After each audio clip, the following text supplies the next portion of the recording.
Olá, estamos dando início a mais um programa Debates Le Monde Diplomatique Brasil, uma iniciativa do jornal Le Monde Diplomatique Brasil, em parceria com a TV PUC, com o canal universitário e com a TVT, a TV dos Trabalhadores. Hoje nós vamos tratar de como nos defender nas cidades dessas catástrofes climáticas, enchentes, perda de veículos, mortes, desabamentos, queda de árvores, eletricidade comprometida. É uma crise que se repete cada vez com mais frequência, principalmente nos grandes centros urbanos. E nós não temos como nos defender, porque é um período de novidades, mesmo que elas sejam ruins dessa forma, dos impactos ambientais, enfim. Mas há o que fazer, é possível tratar essas questões. E é para isso que nós temos que nos preparar, refletir e tomar iniciativas que orientem principalmente o poder municipal, as prefeituras, para se enfrentarem com a questão das mudanças climáticas, que vão ser discutidas também logo mais na COP30. Bom, para tratar dessas questões das cidades e o aquecimento global, das cidades e os desastres ambientais, das cidades e as políticas urbanas para enfrentar isso, nós convidamos um especialista que eu vou apresentar para vocês agora. Eu quero apresentar o Rodrigo Faria Gonçalves Iacovini. Ele é advogado, ele é urbanista, ele fez Direito na Universidade do Ceará, mestrado e doutorado em Planejamento Urbano e Regional na USP, na FAU da USP, participou da coordenação técnica de revisão do Plano Nacional de Habitação, o PLANAB. Foi assessor de Relações Internacionais da Plataforma Global pelo Direito à Cidade, assessor jurídico da Relatoria Especial da ONU para o Direito à Moradia Adequada, coordenador executivo do Instituto Brasileiro de Direito Urbanístico, pesquisador do Laboratório Direito à Cidade e Espaço Público, o LabCidade da FAU da USP, coordenador da Escola da Cidadania do Instituto Polis e diretor executivo do Instituto Polis. Rodrigo, para nós é uma satisfação, um prazer poder contar com você aqui conosco agora nesse programa, trazer a experiência do Instituto Polis, enfim, quer dizer, poder dialogar sobre o que fazer nas cidades frente aos desastres ambientais, né? E eu acho que a gente podia começar por aí, entende? Quer dizer, nós estamos vendo agora, por exemplo, houve um recuo do mar no litoral de Santos, de Bertioga, que voltou com ondas que subiram nas calçadas, nas ruas. Enfim, quer dizer, o mar também não está respeitando seus limites anteriores. Quer dizer, como é que faz para se enfrentar esse problema do aquecimento global, das mudanças climáticas e as cidades, principalmente as cidades grandes, hein? Bom, olá, Silvio. Olá, espectadores. Prazer é meu de estar aqui, de ter recebido esse convite para falar de um tema tão urgente e que também tão empolgante, né? Porque, embora a gente esteja vivendo uma emergência climática, uma crise climática, é também empolgante a gente pensar como que a gente pode sair da caixinha do que a gente já vem fazendo e fazer coisas novas, né? Então, começando aí a te responder, Silvio, eu acho que uma das primeiras coisas que você traz, essa questão do mar, né? Não está mais respeitando o que a gente conhecia, os limites que a gente conhecia antes. A gente pressionou esse mar, a gente pressionou esse ecossistema, a gente pressionou o meio ambiente para, infelizmente, ele deixar de se comportar como ele historicamente se comportou, né? Então, tudo que a gente está vivendo hoje é uma decorrência do modelo de urbanização, do modelo de sociedade, do modelo de sistema econômico que a gente tem posto hoje no nosso planeta e nas nossas sociedades, né? Então, o mar hoje ele está dando uma resposta ao que, infelizmente, a gente vem fazendo com ele e com o restante do ecossistema e do meio ambiente nos últimos séculos, né? Mas uma das principais coisas que a gente precisa rever é nosso modo de organização social, né? A forma como a gente produz, a forma como a gente se relaciona, a forma como a gente consome, né? A gente finalmente precisa se enxergar como parte desse meio ambiente, como parte desse planeta e desse ecossistema. Então, por isso que é tão importante também rever as nossas interações sociais, aprendendo aí com povos como povos indígenas, povos africanos, que traziam já tão forte, por exemplo, como os povos indígenas andinos, o bem viver como mote, né, como o princípio organizador ali, político, social, econômico, porque infelizmente a forma como a gente organizou as cidades a partir da lógica capitalista foi uma lógica mercantil do espaço das cidades. O Uma que é lógica isso, que Rodrigo? Vamos aproveitar para explicar o que é uma lógica mercantil de expansão da cidade. legal, acho ótimo aprofundar nisso, porque ela significa que pode usar a cidade quem pode pagar por ela, comprar espaço na cidade, comprar espaço que tem infraestrutura. Em vez da gente entender o espaço, a cidade, a terra como um bem comum a todos nós, afinal, o espaço é limitado, né? A gente está aí falando de uma coisa que, embora a gente possa subir, verticalizar um pouco, ele tem seus limites, tem um limite físico. Então, como bem escasso, a gente devia encarar isso como um bem de todo mundo. E não. Infelizmente, a gente vive a partir da lógica da propriedade privada, a propriedade privada individual, registrada, que vale muito, justamente por conta dessa escassez. E aí, por valer muito, quem domina os meios de produção, quem detém o capital, consegue comprar melhor, consegue viver melhor, em detrimento da população que, infelizmente, ainda vive de maneira na informalidade, com trabalhos com baixo salário, muitas vezes até em situação de rua, e para essas a gente nunca conseguiu, de fato, garantir o acesso à cidade, garantir o direito à moradia digna, né? Porque justamente a gente continua vivendo essa lógica mercantil. Então, se a gente vê, por exemplo, o que era essa área aqui do centro de São Paulo, no entorno da República, há uns anos atrás, e a gente vê o que é hoje, a gente percebe uma diferença brutal no nível de lojas, restaurantes, que foi se elitizando. Então, isso é, por exemplo, um exemplo aqui do entorno de onde a gente está, que mostra como uma área infraestruturada, ela já era boa de se morar, mas ela começa a ser valorizada por ações do poder público, muitas vezes do poder público municipal, do poder público estadual. Aí os valores vão subindo dos imóveis, aí as pessoas que moravam aqui, muitas vezes tinham classe média baixa, ou até algumas pessoas de classe baixa que conseguiam morar, acabam sendo expulsas dessa área, porque não conseguem mais pagar por isso. Então a gente vê que aqui na região, por exemplo, houve esse processo de elitização, de gentrificação. Então, não só historicamente as áreas centrais são difíceis para a população mais pobre morar, embora elas tenham aí construído também, tentado construir seus espaços como enclaves populares, territórios populares que existem, mas esse processo está sendo piorado ao longo dos anos, elitizado. E aí Mas isso faz com que o quê? A pessoa precisa morar, não precisa, Silvio? A pessoa precisa precisa, morar. Rodrigo, mas eu fico assim, meio impactado. Vocês fizeram uma pesquisa, o Instituto Polis, que identificou 87 mil domicílios Exato. não ocupados no centro da cidade. E se nós temos 87 mil imóveis desocupados, muito provavelmente, muitos deles não estão pagando os IPTUs. Isso não pode permitir uma barganha da prefeitura no sentido de disponibilizar esses imóveis para quem não tem teto? Claro, Silvio, essa é uma das medidas que o poder público deveria estar fazendo para melhorar ou para mitigar os impactos da crise climática, né?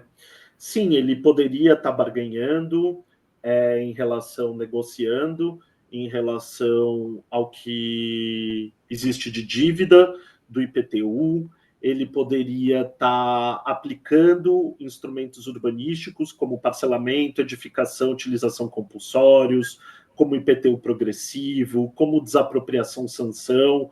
Tudo isso é o que a gente está propondo que o poder público municipal faça, porque, na verdade, são mais do que 87 mil imóveis vazios. são 87 mil domicílios vazios que já estão prontos, e a gente tem mais de 2,5 milhões de metros quadrados de terrenos vazios na região No central. centro da cidade?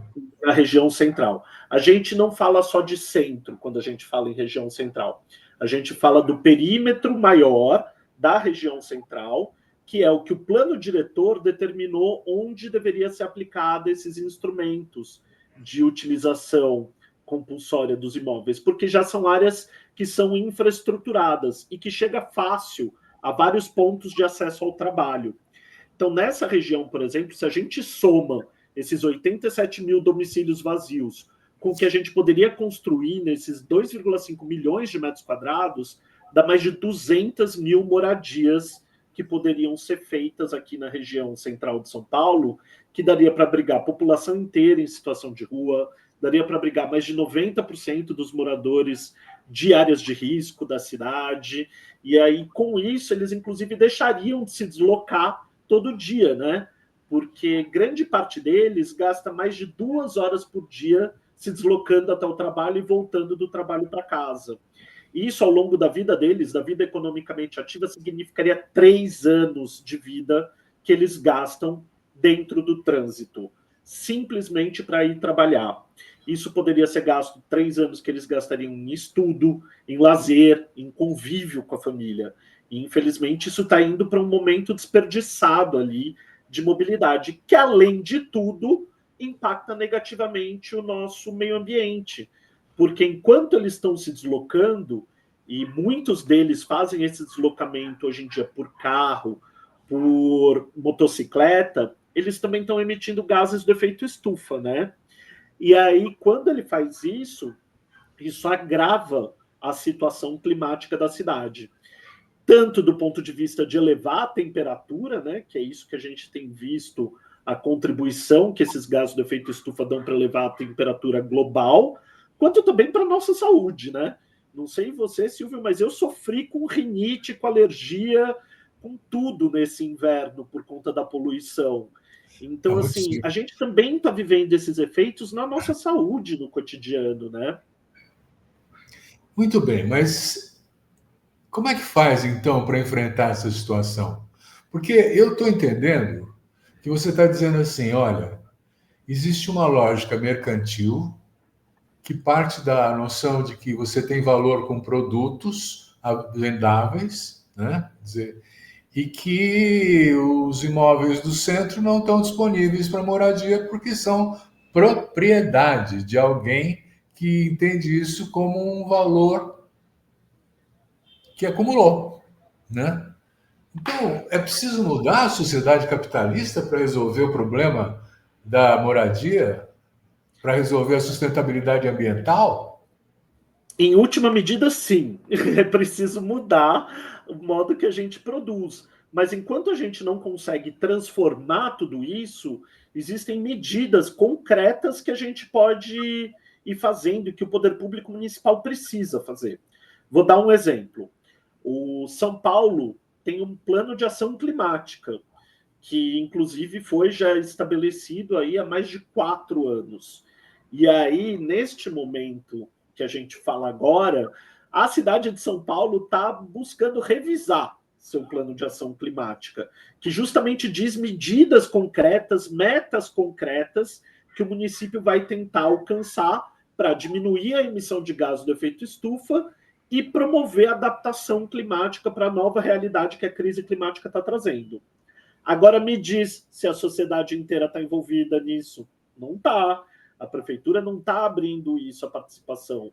Convidou algumas organizações, dentre elas o Polis, do qual eu faço parte, para ouvi-las, ouvir a essas organizações, mas o que eles apresentaram foi: não tem novos dados nenhum, não tem um monitoramento adequado de como as metas andaram ou se comportaram nesses últimos 4 anos, e a proposta que eles estão trazendo é uma proposta que regride em relação à proposta de 2021. Eles têm metas menos ambiciosas em relação a 2021. Por quê? Porque eles estão atacando os problemas errados, porque eles estão fazendo iniciativas que têm um cunho mais de reprodução do mandato político, ou seja, de cunho eleitoreiro, do que necessariamente fazer o que precisa. Um exemplo disso, muito nítido. Quem é aqui de São Paulo pode lembrar que na eleição passada, um dos candidatos, que inclusive levou, infelizmente, a eleição, falou que estava fazendo o maior programa de recapeamento da cidade de São Paulo. Ou seja, botando dinheiro em asfalto. Enquanto ele fazia isso, deixava de cumprir com a meta, que era de melhorar o número de ônibus que fossem eletrificados, ou seja, que não emitissem gases do efeito estufa. A prefeitura não está cumprindo a meta que tinha se colocado para isso. Era uma meta de 2.800 ônibus em circulação elétricos até 2026, se não me engano, e atualmente temos 800 ônibus. E eles já mudaram, inclusive, a legislação para poder reduzir esse número. E no plano clima, agora que está sendo revisto, eles já falam de não mais em veículos eletrificados, mas veículos que emitam menos gases do efeito estufa. Por quê? Porque a prefeitura tem aí todo um arranjo político de sustentação com o setor empresarial de ônibus. E aí não quer impor demandas que são demandas da sociedade na regulação desses contratos. Então, isso é uma coisa que poderia fazer diferente, por exemplo. Outra coisa que poderia fazer diferente, investir mais e melhor no apoio a movimentos de moradia que estão ocupando imóveis que estão vazios aqui na região central. Eu estava falando do número de imóveis, de domicílios que estão vazios aqui na região central, tem muito movimento de moradia que já tem expertise de como fazer isso. Como reformar esses prédios, como fazer um processo social com as famílias, que também gera pertencimento, gera empoderamento político. E, infelizmente, esses movimentos não têm o apoio devido da prefeitura. O que a prefeitura vem fazendo? Vem colocando subsídio em retrofit, ou seja, em reforma de prédios que antes eram escritórios e que viram moradia, mas para a elite. E aí a gente vê, por exemplo, edifícios como o edifício Renata, que fica aqui na República, recebendo altos subsídios, milhões em subsídios do poder público municipal, e as unidades são alugadas a, por baixo, R$ 5.000 por mês. Então, assim, é subsídio público que está fomentando Airbnb, que está fomentando moradia de luxo, quando deveria estar fomentando a produção através dos movimentos de moradia, que já sabem como fazer diferente. Então, assim, uma das coisas que a prefeitura precisaria fazer é escutar os movimentos de moradia, é escutar o movimento que vem lutando pela reforma urbana há décadas, porque várias das soluções já estão colocadas aí no caminho. Outro exemplo é a mobilidade ativa, né? Quem anda aqui em São Paulo sabe que calçada é uma coisa difícil de encarar aqui. E poderia ser melhor. A gente andaria mais e usaria menos carro. Rodrigo, nós estamos às portas da COP30, né? Aquela conferência entre as partes sobre o meio ambiente, que assumiu compromissos no Acordo de Paris para reduzir a poluição e tal. Mas eu estou achando que não vai dar tempo com essa lentidão com que está se sensibilizando o planeta para poder enfrentar o que vem por aí, não é? Quer dizer, as cidades, elas podem contribuir, ou isso aí é uma coisa assim que, se for pensar que nós vamos, dentro de 40 anos, mudar o sistema dos ônibus, nós vamos em 60 anos fazer não sei o quê, né? Quer dizer, pode não dar tempo. Como é que você vê esse impasse, né? Infelizmente, o tempo era ontem, né, Silvio, para a gente fazer essa mudança, né? Mas sim, eu acho que as cidades ainda têm um papel grande, tanto em nível local mesmo, né? Como a gente vinha conversando em relação à moradia, mas também em relação ao tratamento do lixo orgânico que a gente gera, resto de comida que a gente gera, e que também é responsável por grande parte dos gases do efeito estufa, né? Então a gente poderia, por exemplo, a prefeitura das cidades estar remunerando melhor os catadores gerando pátios de compostagem, que esses catadores levassem os resíduos e tal. Várias coisas poderiam estar sendo feitas nas cidades, né? Várias iniciativas concretas que a gente tem trabalhado aqui no Instituto Polis e junto com vários outros parceiros, até como na parceria que a gente tem com o Ministério do Meio Ambiente, com parcerias com o Ministério das Cidades, a gente tem trabalhado várias soluções possíveis. Mas a decisão é política.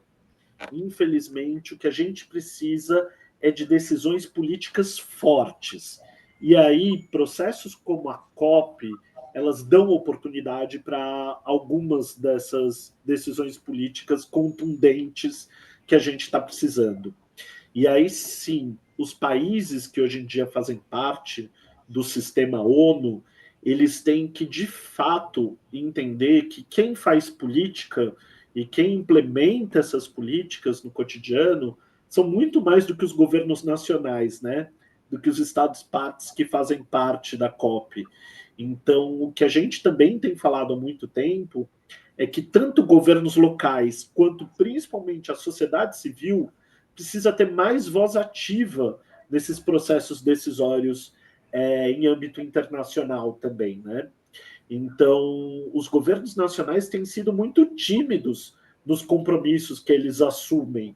Então, por exemplo, eles tinham que apresentar as contribuições nacionalmente determinadas, as NDCs, né? Então, dizendo quanto que eles vão reduzir de emissão de gases do efeito estufa, em que setores eles vão cortar.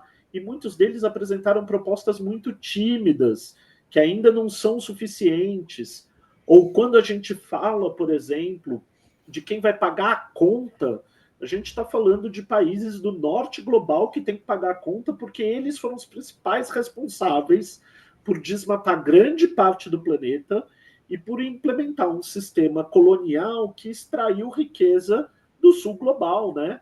E que deixou a galera do sul global sem condições de agora investir recurso para fazer adaptação, mitigação. Mas os países do norte global não estão querendo pagar essa conta.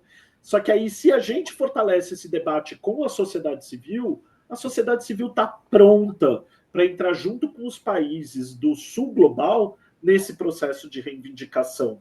Então, a gente tem falado, por exemplo, que os países estão colocando pouquíssimo recurso ainda nos fundos destinados à adaptação climática.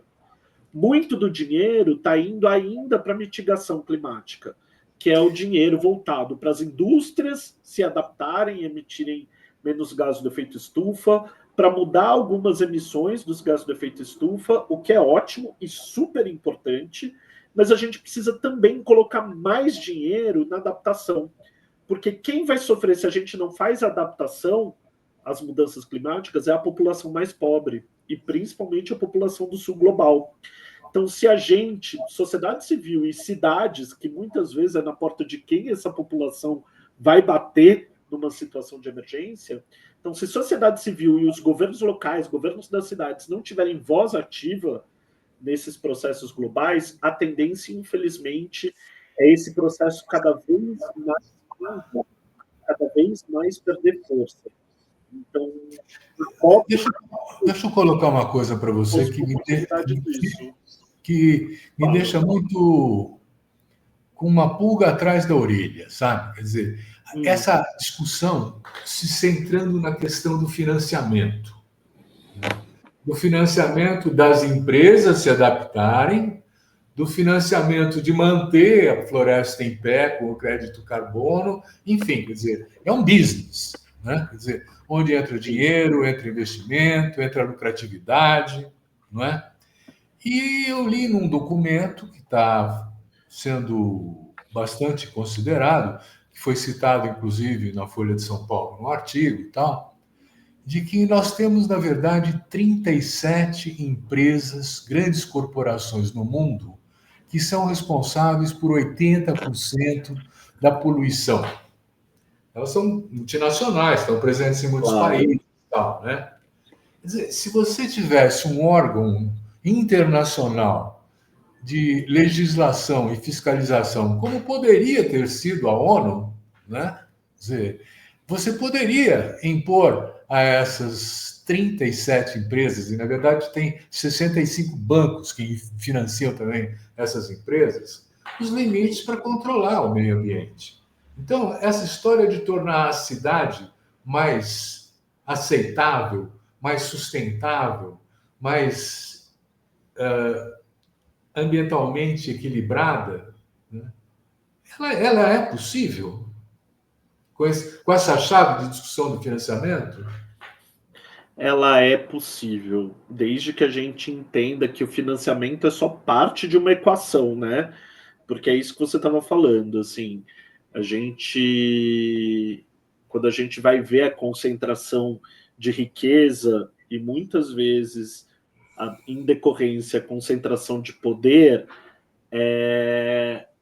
isso significa que vai muito além do gargalo do financiamento, né? Porque o gargalo do financiamento ele é colocado sobre termos econômicos. Ah, eu tenho tanto, preciso de tanto. Só que quem decide sobre onde esses tantos vão ser alocados? Quem está colocando grana nos processos eleitorais, inclusive em países ditos democráticos, ou quem está sustentando, inclusive, regimes ditatoriais ou guerras também, né? Então, se a gente for olhar com lupa, isso tudo é possível de reverter se a gente reverte também as desigualdades de poder, as assimetrias de poder, né, que existem na sociedade. Então, é difícil, mas eu acho que sim, é viável a partir da construção de poder, eu acho, poder local, poder de base, solidariedade entre os povos. Eu acho que tem redes internacionais que têm sido importantes nesse sentido para denunciar essa concentração e para tentar fazer diferente do ponto de vista da justiça climática também. Então, eu acho que sim, é possível. Agora, isso repassa, como eu disse lá no começo, isso repassa por a gente repensar a vida inteira da gente, repensar em onde que a gente está colocando energia para as coisas mudarem, sabe? Eu vejo que às vezes a gente está desperdiçando muita energia em algumas iniciativas, debates em redes sociais, tretas, textões e afins das nossas redes e pouco chão, pouco pé na rua, pouco chão de fábrica, pouco mobilização.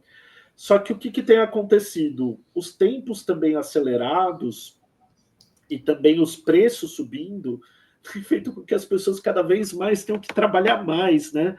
Não sei o que tem parecido, Silvio, para você, mas eu tenho visto que as pessoas estão cada vez trabalhando mais, mais desgastadas, com saúde mental cada vez mais precárias, e isso tem afastado as pessoas umas das outras. Então também diminui o poder de mobilização, né? Então, assim, o que está me parecendo é que essas poucas dezenas de empresas e grandes conglomerados internacionais que você aponta, eles estão tanto gerando problema, quanto vendendo a solução e ainda criando as dificuldades para a organização, né? Para a transformação desse cenário. Então, realmente é um momento de várias crises que se coincidem, né? E aí eu acho que para a gente mudar isso exige um repensar completo da sociedade. Por isso que eu insisto tanto da gente olhar para o bem viver como princípio organizador, sabe? Acho que Rodrigo, sociedades indígenas têm muito para ensinar para a gente. nos anos 60, 70, São Paulo tinha 350 quilômetros de trilhos de bonde.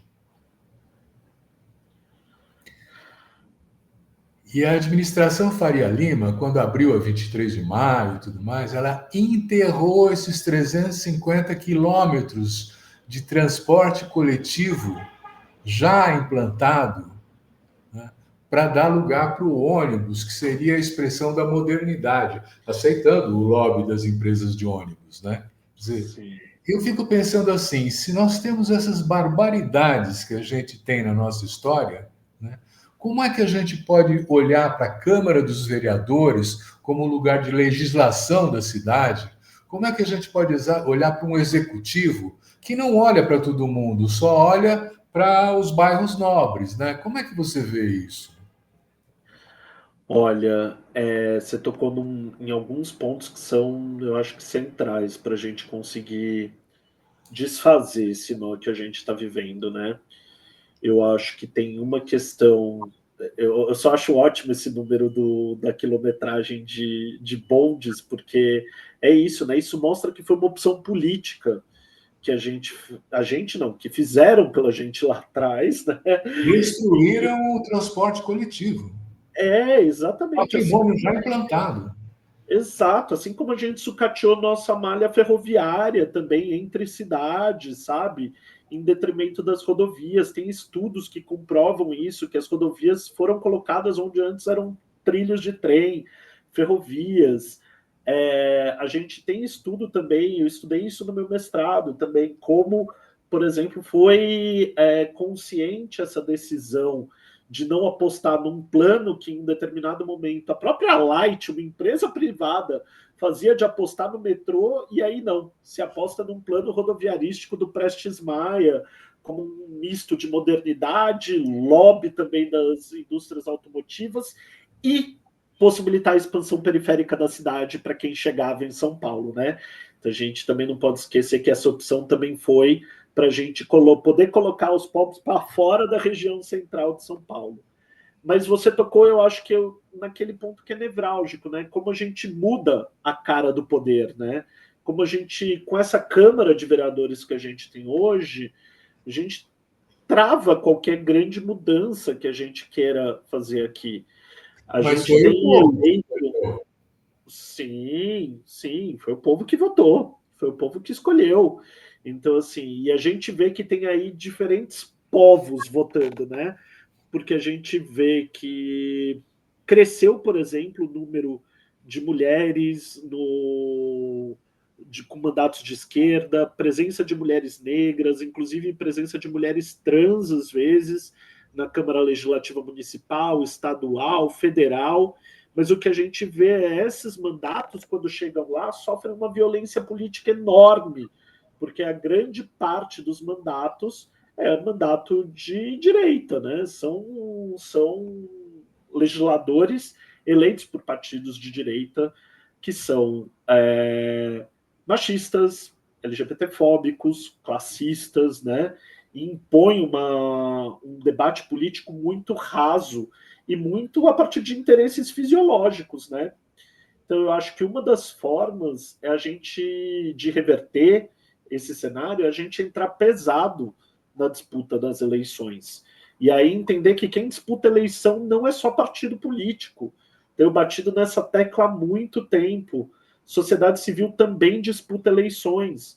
Então, muitas vezes, até por algumas limitações legislativas, né, jurídicas, já a instituição tem que ser apartidária, pluralista, não sei o quê. Às vezes as organizações da sociedade civil, alguns movimentos que também têm formalização através de CNPJ, acabam não se expondo, não entrando nessa batalha, não entrando tão nitidamente, e a gente precisa entrar nessa batalha. E a sociedade como um todo precisa entrar nessa batalha, que é a disputa eleitoral. Claro que a gente pode falar dos limites da democracia representativa, dos limites do atual modelo, né, de democracia que a gente tem hoje. E mesmo esse modelo vem mudando ao longo dos tempos, né? Vide o quanto que o Lula vem tentando fazer agora no governo federal, do mesmo jeito que ele fez lá do Lula 1 e 2 e não está funcionando, né? Porque a gente já não tem mais aí o presidencialismo de coalizão como a gente tinha antes. Então o jogo mudou. E aí por isso que a gente tem que entrar com força nessa discussão. Então eu acho que ano que vem é central que a gente dispute as eleições junto com partidos de esquerda, junto com movimentos progressistas. A gente tem que estar muito bem organizado para em 2026 estar na rua e dar uma resposta boa, porque continuar refém da Câmara de Vereadores de São Paulo, do Congresso Nacional, a gente está vendo que a gente está só indo cada vez mais ladeira abaixo, inclusive do ponto de vista urbanístico, né? Inclusive do ponto de vista das políticas urbanas, cada vez pior.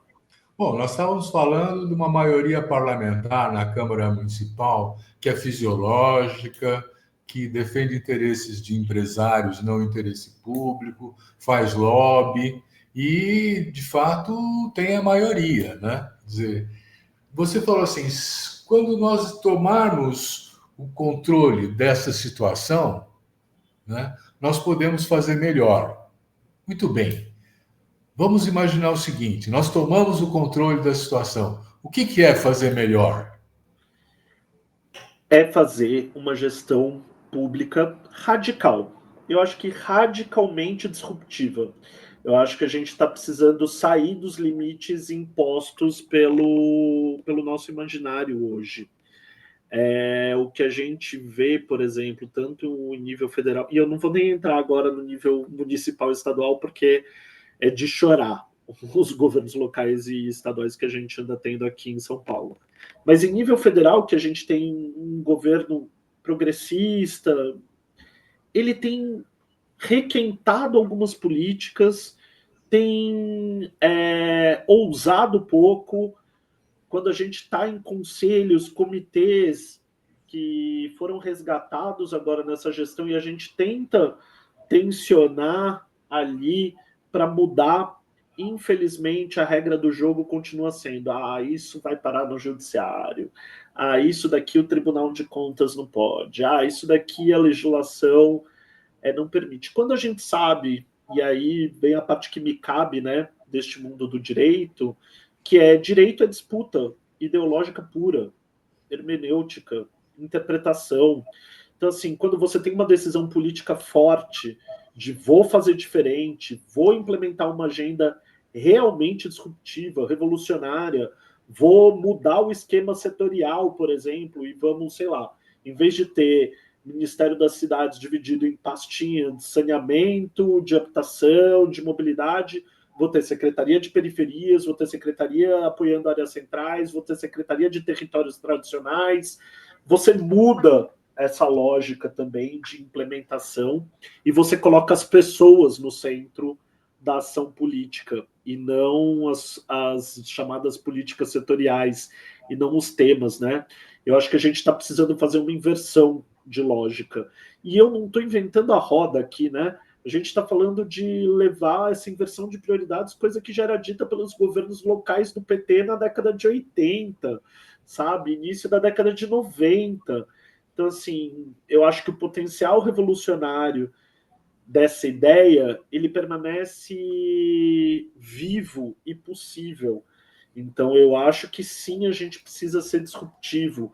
Acho que sim, a gente precisa entender que tem regulações urbanísticas que vão ser pesadas e vão descontentar o mercado imobiliário, vão causar burburinho econômico, vai ser questionado na justiça, e aí você bota a tua Procuradoria-Geral do município para atuar. É você não ter medo de peitar a briga que precisa ser feita. Porque realmente, no esquema como está, se a gente simplesmente entra para acelerar ou para fazer essa engrenagem continuar funcionando, a gente não tem futuro. As cidades brasileiras não têm futuro. E eu realmente aposto que a gente precisaria fazer diferente. E aí eu fico triste, até mesmo quando eu vejo não só quem chega no governo, mas até alguns candidatos e candidaturas de esquerda em eleições municipais, em eleições federais, que têm propostas tímidas ou que voltam atrás em temas que são mais vistos como polêmicos, de costumes, seja do ponto de vista da legalização às drogas, seja do ponto de vista da política destinada à população LGBTQIAPN+. A gente acho que está só recuando. A gente precisa sair desse recuo e ir para o ataque. Você está tocando um tema super interessante, porque veja, né? Para poder chegar no governo federal, o Lula teve que fazer uma ampla coalizão para enfrentar o fascismo e ganhar do Bolsonaro e controlar a experiência fascista no Brasil e tal, né? Mas isso cobrou um preço, né? É um preço de abrigar dentro do governo, né, setores até de direita, de centro, centro-direita e tal. Então, uma coisa seria dizer assim, olha, o meu governo, se eu não tivesse nenhuma peia, nenhum limite, nenhum constrangimento, eu faria tal coisa. Mas num governo de coalizão, que precisa ser mantida para ter maioria, né, na Câmara Municipal, no Congresso Nacional, tal, é preciso fazer concessões, né?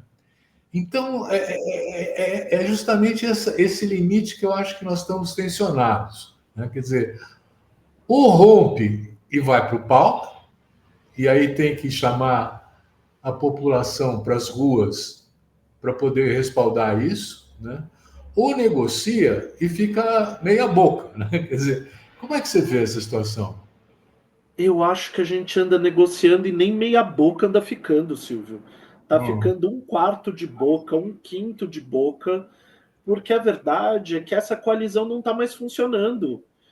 Eu até questiono um pouco o discurso do quanto foi essa frente ampla que de fato proporcionou a eleição do Lula e mais o ônus político da manutenção dessa coalizão na gestão, porque principalmente por conta da liberação e da imposição das emendas parlamentares, o governo federal hoje em dia não tem mais o controle das bases a partir do rateamento dos ministérios. Então, eu acho bem interessante as análises que o Cláudio Couto vem fazendo nesse sentido, como que a gente não está vivendo mais no presidencialismo de coalizão que a gente vivia no começo dos anos 2000, anos 90, começo dos anos 2000. E aí é por isso que eu digo que eu acho que entrou, ainda que seja com a frente ampla, com uma coalizão, tentou fazer isso, viu que não estava mudando, cara, minha sensação é, chegou meio do, o jogo era 2 tempos de 45 minutos. A gente fechou os primeiros 45 minutos, viu que não estava dando certo e continuou com o mesmo time. Cara, uma hora você tem que rever, uma hora você tem que mudar. E eu entendo que tem todo esse risco do agravamento, do acirramento da disputa política, que a extrema-direita hoje em dia está cada vez mais vocal, né? Só que é isso, enquanto eles estão vocais, eu sinto que às vezes a gente não está gritando ali o que precisa ser gritado e colocar os pingos como precisa ser colocado. Então, eu acho que a coalizão não está servindo. Esse propósito que a gente vinha vendo de coordenação de interesses, neste momento, ele não está fazendo mais sentido, sabe? E eu acho que isso tem sido uma marra, inclusive para diferentes campos, inclusive para a sociedade civil também. hum. Então, vou colocar aqui, às vezes, a gente entra também na sociedade civil, porque a gente enfrenta dilemas também, né? Assim, poxa, essa crítica que eu vou fazer essa crítica pública, eu vou fazer essa crítica para a galera que está dentro do ministério, mas se eu faço essa crítica pública, isso vira arma para a extrema-direita usar, se eu faço dentro do ministério ou dentro do Põe serviço. mais perto da boca. Pronto. Agora, melhorou? Uhum. Melhorou. Então, ou eu faço essas críticas só com quem eu já conheço, e às vezes essas críticas são desconsideradas. Então, a gente vive isso também na sociedade civil, a gente vive isso em vários espaços. Eu realmente acho que chegou o momento da gente fazer uma avaliação sincera de que esse modo não está funcionando. E aí, eu acho que é. Mas, Rodrigo, as privatizações continuam. Quer dizer, as privatizações é maximizar a lógica do mercado, não é? Quer dizer, alguma coisa que era, por exemplo, nós tivemos uma companhia municipal de transportes coletivos em São Paulo, que chegou a gerir mais de 50% da frota de ônibus, que era uma companhia pública, né? A Sabesp não era privatizada. Quer dizer, você tem várias experiências de gestão que são de áreas, inclusive lucrativas do ponto de vista da operação, né, que perderam o controle do poder público. Né? Quer dizer, dizem que tem uma regulação, mas ela nunca é efetiva. Né? Quer dizer, nós temos que revogar as privatizações? Você tocou num ponto que eu acho ótimo, porque eu acho que sim, a gente tem que rever muitas das privatizações. A gente faz privatização onde não deveria sequer se cogitar, como água, como saneamento. As experiências europeias, por exemplo, mostraram que foi um desastre a privatização de empresas de água e saneamento.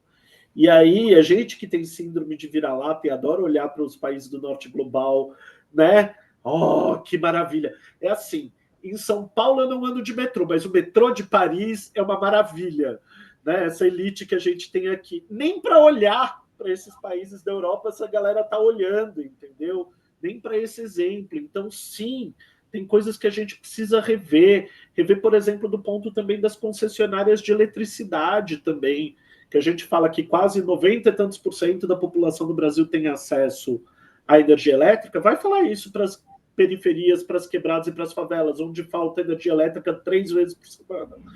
Toda semana, 3 vezes por semana, falta luz lá. Entendeu? E aí a galera não consegue estudar, porque hoje em dia cada vez mais depende de internet para estudar, não consegue manter os alimentos. Então, assim, várias dessas concessões, várias das privatizações, várias dessas agências reguladoras precisam ser revistas, porque o que a gente anda vendo é a precarização da entrega de serviços e mais, a privatização de bens comuns. A água é um bem comum. É assim, a empresa tal, ela não plantou um pé de água e aí fica jorrando água do pé de água que a empresa plantou, entendeu? Ou os rios, não foi ela que construiu ali um rio e o rio correu por vontade dela. Gente, é o planeta da gente, é o ecossistema da gente. É o meu suor que vira umidade que vai contribuir. Enfim, tudo isso acaba contribuindo. E a gente está pagando por uma coisa que a gente contribui, por uma coisa que é de todos nós. E aí a gente está pagando, não é só o problema. O problema é que muita gente não tem nem como pagar e aí não tem acesso à água. Então a gente estava falando de mobilidade, a gente estava falando de mudanças climáticas, né? Um exemplo disso, por exemplo, da privatização de água. Tem gente que em dias muito quentes morre de desidratação. Não sei se você lembra, ano Sim. passado, etc., teve gente morrendo em estádio de futebol que estava tendo show porque o estádio só vendia água e não deixava ninguém entrar com água própria e aí a pessoa morre desidratada porque não consegue pagar. Entendeu? Então, assim, é um nível de absurdo tão grande que a gente vive hoje que está morrendo mesmo quem tem dinheiro. Rodrigo, nós estamos chegando no final do nosso programa, passa rápido, eu falei para você, né? E eu queria Verdade. perguntar para você, o que que o Instituto Polis está fazendo em face da COP30? Porque durante todo o período do Instituto Polis, os 35 anos que ele já tem, participou muitas vezes, né? Na própria Rio 92, foi o Instituto Polis que colocou o tema do meio ambiente urbano, que não estava previsto. O que que o Instituto Polis hoje está pensando em relação à COP30? E com isso a gente fecha a nossa entrevista. A gente pensou e a gente agiu, Silvio, falando que era o momento de discutir cidades na COP. Chega da cidade ser um tema menor dentro da COP, porque é nas cidades que a gente vai ganhar ou perder a luta contra a crise climática. Então a gente negociou, a gente impulsionou e cidades vai ser o tema primeiro de discussão na agenda da COP esse ano. O primeiro dia temático é esse. E principalmente jogando luz na necessidade de adaptação climática para os territórios populares. Então a gente, perdoa a palavra, a gente encheu o saco da galera para isso ser o tema de discussão e para a gente conseguir pautar isso a partir da perspectiva do direito à cidade, que integra, né, saneamento com habitação, com mobilidade, com segurança alimentar, com resíduos sólidos, com tudo. Então a gente fez com que isso virasse centro de discussão, com que o governo brasileiro colocasse isso na agenda como prioridade, principalmente do ponto de vista da adaptação climática também. E aí a gente está levando vários exemplos de trabalhos que a gente tem executado e que a gente tem mostrado que são experiências pilotos que precisam virar política pública. Então, como promover, por exemplo, planos comunitários de gestão de risco. Então, como cada comunidade pode fazer o seu próprio plano para entender quais são os riscos do território e como experienciar um momento de catástrofe, etc., o que pode ser melhorado naquele território, reivindicando o poder público. A gente também está, por exemplo, isso é uma coisa que quase ninguém sabe, mas todos os resíduos orgânicos da COP a gente vai compostar. O Polis tem um projeto que levou uma composteira para Belém do Pará para fazer a compostagem de todos os resíduos orgânicos da COP, para a gente mostrar que é possível, cuidar dos resíduos orgânicos também da COP. A gente está levando aí muita experiência bacana com como promover energia solar através de coletivo junto com movimentos de moradia, com como a gente promove uma mobilidade que seja triplo zero, que não emita gás do efeito estufa, mas que também seja tarifa zero e não cause morte no trânsito. Enfim, todos os nossos temas vão estar presentes na COP. Mas o principal que a gente tem feito, Silvio, é conectar atores. Porque muitas vezes quem é do campo urbano ainda não está fazendo a discussão do climático ou a discussão do meio ambiente. E quem é do meio ambiente e do clima não está prestando atenção nas cidades. E a gente está fazendo essa conexão. Muito bom. Então, olha, eu quero agradecer muito ao Rodrigo Iacovini pela sua brilhante apresentação, eu diria isso, ajudou a gente a esclarecer um pouco como é que está a situação do meio ambiente nas cidades, as distorções, o que vem pela frente, né? E agradecer a você que nos assiste, dizendo também, semana que vem tem mais. Obrigado.